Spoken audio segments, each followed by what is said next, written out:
What comes to mind when you hear those two beautiful words, soul food? Are you teleported back to your grandmother's table on Thanksgiving Day, or after a long Sunday service, surrounded by the boisterous laughter of your loved ones and enveloped by the sultry scents of the hot food on the table? Is your mouth watering uncontrollably at the thought of sliding your fork into a plate of perfectly golden and sweet yams, thick and gooey mac and cheese, or velvety smooth cheesecake? Does joy bubble up within you like the steam in the pot of greens on the stove, stirred slowly by a strong yet soft brown arm with a little extra adipose tissue on the elbow? Does a smile dance effortlessly across your face as you remember your uncle's signature's two-step, and how your itis-stricken little cousin slept peacefully in your arms while you destroyed the whole family in a game of spades? Or do tears well up in your eyes as you remember the songs that were sung, the scars that were healed, and the love that ran deep at that table? That table, covered in delicious labors of love.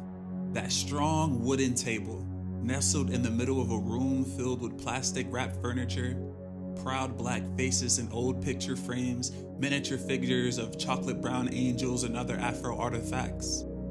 A room in the middle of a house that has stood the test of time like the seven wonders of the world, with its rickety floorboards and lopsided shutters and chipped paint. A house in the middle of a city long devoid of the towering factories that drew us all in. A house in a city left to rust in the wind. For me, soul food represents a great deal. Our family had its fair share of issues, like many, I'm sure, but whenever it was time to go to Grandma's house for the holidays, we somehow managed to squash the beef long enough to smash some good eats. In these moments, black-eyed peas and peach cobbler served as treaties, allowing us to overlook old grudges and deepen our bonds as a family.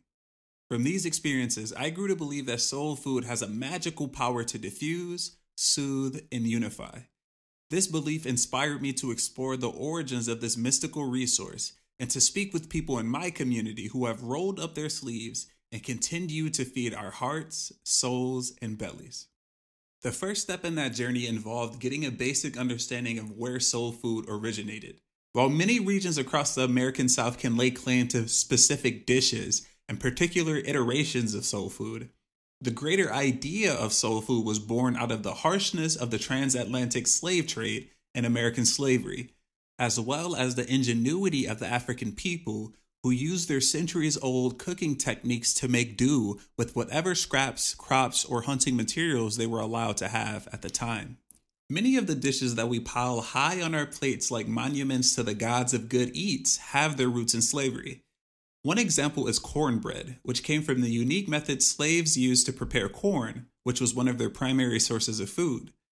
Interestingly, the process of making cornbread, hoe cakes, spoon bread, and other breads from the era were nearly identical to those of Native Americans, who shared their knowledge of cooking maize with slaves and European settlers alike. Sweet potatoes are another delicious byproduct of these interactions between slaves and Native Americans. These delicious creations were not only enjoyed by Black families, though, as it is believed that George Washington's favorite breakfast included hoe cakes covered in honey. Yep, we've been influencing food culture for centuries, from the hands of slaves on southern plantations to the mouths and hopefully the souls of the founding fathers. Imagine that. There's also barbecue. This beacon of southern cuisine has filled the bellies of Americans for centuries, but elements that we closely associate with barbecue, like the sweet and/or tangy sauce and the many variations of smoking meats, were most likely first used in America by slaves. This is because the arduous tasks of butchering, cooking, and preserving the meats were often left to slaves, who usually have to get creative with the different woods they use for the cooking and the methods they use to keep the meat over long periods of time. While the more choice cuts of pork, beef, chicken, and other meats were enjoyed by plantation owners, the slaves feasted upon the heads, necks, feet, and internal organs, and they often used seasonings and sauces to make the food more enjoyable. As someone who is not a fan of pig feet or chitlins, I will much rather focus on the part Black people played in bringing barbecue sauce to tables all across the country. But, that's just me. Of course, you can't forget the greens. Slaves were no strangers to greens. who regularly enjoyed leafy vegetables and herbs and meals back in their native lands in West Africa. In America, they incorporated wild weeds, beets, turnips, and of course, collards into their stews, later adding pork cuts and fat for extra flavoring. And thank God they did. Now that I've finished making you all hungry, as I alluded to before, the history of soul food is not just about the amazing food. It's about the heartbreaking and inspiring stories of the people who created the culinary art form we call soul food. I've mentioned what it means to me and my family, and now I want to share a conversation I had with a business owner and mentor from my hometown, Saginaw, Michigan. His name is Daun-Te Dottery, owner of Cafe Verzuz, which is formerly known as Circus Time Snacks, and they have a take on soul food that is truly a blessing for the body and the soul. That take is vegan soul food. Yes, they have vegan options of some of my favorites, like banana pudding and po' boy sandwiches filled with vegan pork. Am I making you hungry again? My bad. Now let's jump in and see exactly what soul food means for Daun-Te and his family. Okay, so my name is Devontae Marcellus with Word Up Community Magazine. You can't see me because I'm out of the camera. It's not about me right now, it's about the man in front of it. So if you don't mind, just tell us your name and who you're here representing. I am Daun-Te Dottery, and we're representing Cafe Verzuz. Amen.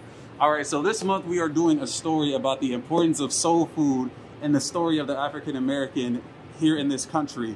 How soul food, what it means to our people, how it's played into the narrative, into our culture, our rich history. And we want to just get an understanding of where you're coming from as a man who is a black man here in America, as a part of that narrative, and is also a business owner who has who has made the decision to provide food and soul food to this community. So basically, first question I want to ask you is, when you hear the word soul food, what comes to mind for you? Well, to me, I took a different approach, because in the past with soul food, we was eating a lot of unhealthy things. So we wanted to take a different approach and do the vegan vegetarian style. So that's why we came up with Cafe Verzuz, where you have the vegan food versus the regular food. So with us, we're thinking of a healthy approach because we want our people to live a little bit longer. Amen, amen. Yeah. And so when it comes to soul food, I know a lot of things come to mind for a lot of different people. For me, it's all of the pies, right? It's all of the sweets. Right. I got a sweet tooth, so I'm thinking the banana pudding, the pecan, the sweet potato, right? Right. When it comes to you and making the decision to provide some more healthier options in this world of soul food, have you experienced any pushback at all? Has anybody come up in here and be like, man, how dare you disrespect my grandma's banana pudding? Or have you seen the alternative and people like being shocked that it tastes so good, that it's been so flavorful, and it has the same impact that grandma's banana pudding has? So what has it been for you? You just answered it, man. The thing is, when we did this vegan side and vegetarian side, we had to make sure it tastes like what we used to have. So we substitute dairy with almond milk. So it still tastes the same, and we add our other little secret flavors, but you can't tell no difference, man. You know, so we got the banana pudding. It's good you mentioned that. And we got, what else that's sweet? We even got the smoothie. The smoothie, we got the vegetarian smoothie. So it still tastes the same. It's just a different little, different little flavor. Yeah. Absolutely, absolutely. I got one more question for you. Okay, I got one more question for you. If it's your last meal, okay, your last meal on earth, God let you know He came down and said, son, I'm bringing you home, but I want you to have one more nice home-cooked meal. What's going to be on that plate? I'm getting the vegan platter, man. You're getting the vegan platter? Platter, man. You can't go wrong. You can eat as many vegan ribs as you want, man. Amen. With the string beans, with the coleslaw. Amen. And you get a drink, and you get some fried Oreos. So you ain't got to worry about the itis with the vegan platter, right? You can eat as much as you want, man. It's healthy for you. You know, you got to come try it. Okay. Yes, sir. Yes, All sir. right. Well, I appreciate you, my brother. I appreciate you. The story of soul food is but a chapter in the broader story of Black people in America. Soul food is all about making do with what you have, but not just making do. It's also about creating something truly excellent in a context where it should be impossible. Those scholars and inventors who changed the way we see the world despite attending segregated schools, the musicians and artists who turned the pain within and around them into powerful stories, poetry, and symphonies of blues, and the political leaders who carried our dreams with them all the way to the White House and beyond. They all echo the same sentiment as pecan pie, pig feet, and hot water cornbread: that there's beauty in the struggle, beauty in good food.